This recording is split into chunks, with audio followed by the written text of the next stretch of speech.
one more piece of tape right here, and that should hold that box in place. Okay, now I gotta go over here and put the seat in. Fancy seats these days. So heavy. All right. Now the seat's in. Now I gotta secure it.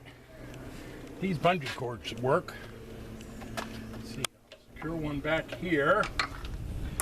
And I'll connect it to this one.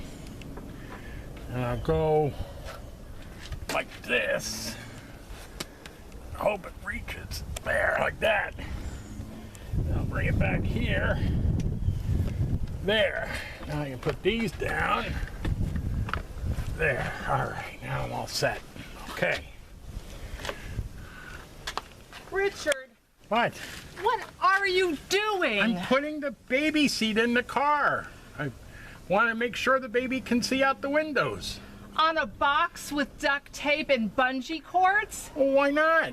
It's secure. I got bungee cords here. I got tape. I got everything just right. What does the baby need to be up so high for? So he can see out the window and see where we're going. Everybody knows that babies sleep when they're in the car. Not the babies that I drive with. They're going to stay awake because you fall asleep all the time on me when I'm driving.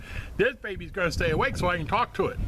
Besides, babies need to be in the back seat, the car seat facing towards the rear. Who says that? It's the law. The law? The law. I don't remember that. Well, it's a good thing that we've got 6 months for you to learn a little bit more about babies. All right. Oh my.